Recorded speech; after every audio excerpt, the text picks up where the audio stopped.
truly understand history, we must delve into individual stories, recognizing that our lives are part of our larger societal tapestry.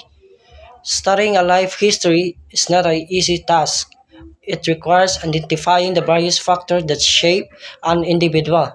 Social scientists recognize that studying individuals can be more complex than studying entire societies due to their unique and dynamic nature. When studying Jose Rizal, we must look beyond the major events like the publication of his novels or his execution. We need to examine his family, education, peers, travels, and affections.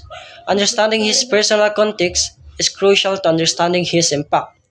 It's also essential to understand the context in which Rizal lived.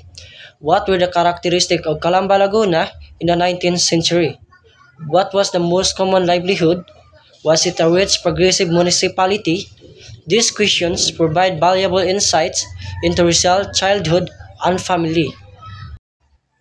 Family is a critical aspect of an individual's life. It determines socioeconomic status, religious beliefs, character, interests, and values. Exploring Rizal's family and genealogy can reveal how he afforded to study in Manila, his interest in the Calamba Hacienda incident, and who instilled in him the value of education. Institutions like schools, organizations, and churches also play a significant role in shaping an individual. By examining Rizal education at Universidad de Santo Tomas and Ateneo Municipal, we can understand the development of his ideas and his involvement with the propagandistas. Other aspects, such as sector, ethnic group, and culture, provide a deeper understanding of an individual life. Zooming out to the national history of the country helps to connect the individual story to the larger narrative.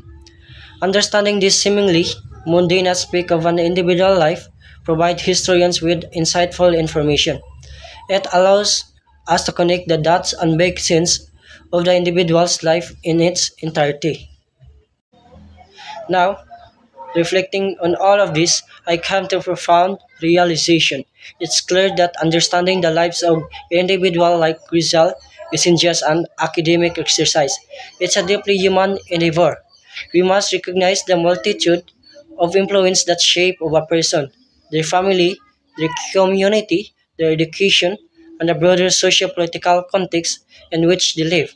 It's about seeing them not just as historical figure, but as complex human beings with their own struggles, dreams, and motivations.